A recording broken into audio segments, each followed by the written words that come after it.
Michael Jackson 2 മിനിറ്റോളം സ്റ്റേജിൽ മിണ്ടാണ്ട് സൈലൻ്റായിട്ട് നിന്നിട്ട് കാണികളെ ആവേശം കൊള്ളിച്ചിട്ടുണ്ട്.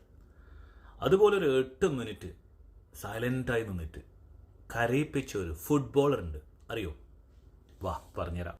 1970 വേൾഡ് കപ്പ് ഫൈനൽ മാച്ച് നടക്കുന്നത് മെക്സിക്കോയിൽ, ബ്രസീൽ വേഴ്സസ് ഇറ്റലി.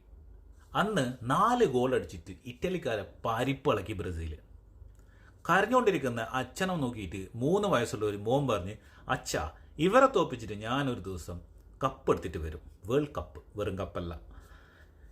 ഈ കുട്ടി വളർന്ന് യുവൻറ്റസിന് വേണ്ടി ജേഴ്സി കളിഞ്ഞു, 10-ാം നമ്പർ ജേഴ്സി, നാഷണൽ ടീമിൽ ഇടം കിട്ടി. ദ ഡിവൈൻ പോണി ടെയിൽന്ന് അറിയപ്പെട്ട ഈ കുട്ടി പിൽക്കാലത്ത് ബാലൻഡോലം കിട്ടിയിട്ടുണ്ട്.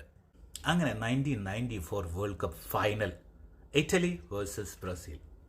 ഇഞ്ചുറി ടൈം കഴിഞ്ഞപ്പം 0-0.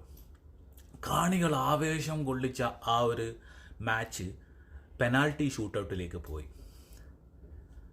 ഈ കുട്ടി, അതായത് ഈ ഡിവൈൻ പോണി ടെയിൽ, പെനാൽറ്റി കിക്കിന് വേണ്ടി വന്നു.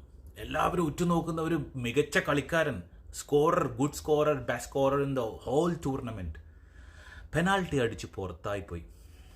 ആ അടിച്ച് പുറത്തായ നിമിഷം ബ്രസീലുകാർ അവരെ വിജയം ആഘോഷിക്കാൻ തുടങ്ങി. ബട്ട് ഈ ഒരു കളിക്കാരൻ അവിടെ ഫ്രോസണായി നിന്ന് 8 മിനിറ്റോളം. 2025 ഒരു ഇൻ്റർവ്യൂവിൽ ഇയാൾ പറഞ്ഞു, അന്ന് എൻ്റെ കയ്യിലൊരു തോക്കുണ്ടെങ്കിൽ ഞാനവിടെ ആത്മഹത്യ ചെയ്തതിനെ വെടിവെച്ചിട്ട്.